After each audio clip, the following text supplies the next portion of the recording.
Hello, I'm Shashi Tharoor, author and Member of Parliament in India, and I'm delighted by this invitation to say a few words about emerging trends in the post-COVID era. The world, of course, is faced with a major disruption. We've never seen anything like it in living memory. And while, of course, the human race has found ways to bounce back from various calamities and various pandemics, the truth is that some change is expected to be likely. This is a mega shock after all, with deaths in the thousands, indeed globally tens of thousands, and of course the loss of tremendous amounts of financial value and various other setbacks, particularly in the domain of public health, of the lives of older people, and of ways of work and living. But in the limited time I have, I'd like to focus on politics and geopolitics, because there's no question in my mind that a number of trends have already begun to emerge which may well survive the post-COVID era. One that I'm seeing in India is the great risk of the rise of a surveillance state. As people said that it became indispensable for many to be able to trace people who had been exposed to the COVID virus, data collection was deemed important, and apps began to be invented that combined GPS, Bluetooth, cell phone towers, and similar paraphernalia in order to trace and track the movements of the holders of these apps. Now, they might well help tell you if you're being exposed to somebody who has had the virus or has it now, but if it continues on your phone beyond the virus, it can be used to trace your movements, whether you're meeting with opposition leaders, whether you're attending undesirable events, whether you're going to opposition rallies and so on. A very unhealthy instrument in the hands of some governments.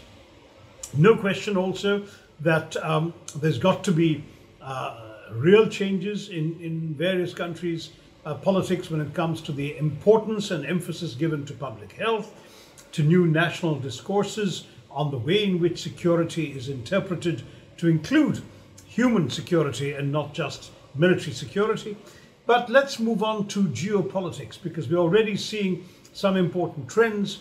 A real worry for multilateralism. We've seen President Trump lash out at WHO, threatening, in fact, to convert his temporary spending halt into a permanent freeze and possibly reconsider US membership in the WHO.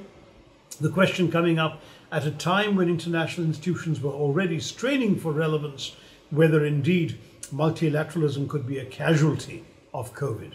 The risk of a geopolitical backlash against China versus the equally significant risk of China being first off the block in recovering from COVID and thereby asserting a first mover advantage in taking the geopolitical lead over many countries. It's interesting to see the praise being lavished by Italy and Serbia on China for its assistance in battling the virus, the kind of praise we have not seen expressed by those countries, even for their neighbours in the European Union, which remains divided over the Corona bonds issue, with the Frugal Four saying that they don't want to subsidise the financial fecklessness of the afflicted South.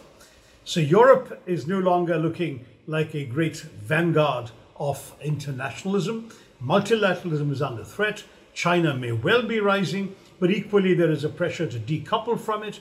The US has announced that many companies are leaving and should leave China.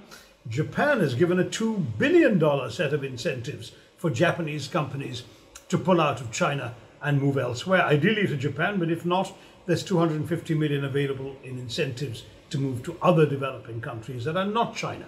How this is going to play out remains to be seen. There is a worry about more global xenophobia rising. When you demonize people who bring in a virus, you're often demonizing not just virus carriers, but foreigners generally, the other, the external world from which the virus has come. And that could have consequences, with incidents already circulating on social media showing people who look Chinese being thrown out of supermarkets and other establishments in some Western countries. You're also seeing a genuine prospect of increasing protectionism and therefore perhaps the prospect of deglobalization as countries backtrack. The disruption of supply chains at the beginning of the COVID crisis has created a new emphasis on self-reliance in many countries. And that self-reliance, that emphasis that we need to move manufacturing closer, if not move it home, linked to a trend in favor of hyper-nationalism that was already apparent before the COVID crisis, but has been reinforced by it. That too could give us a very different world to live in.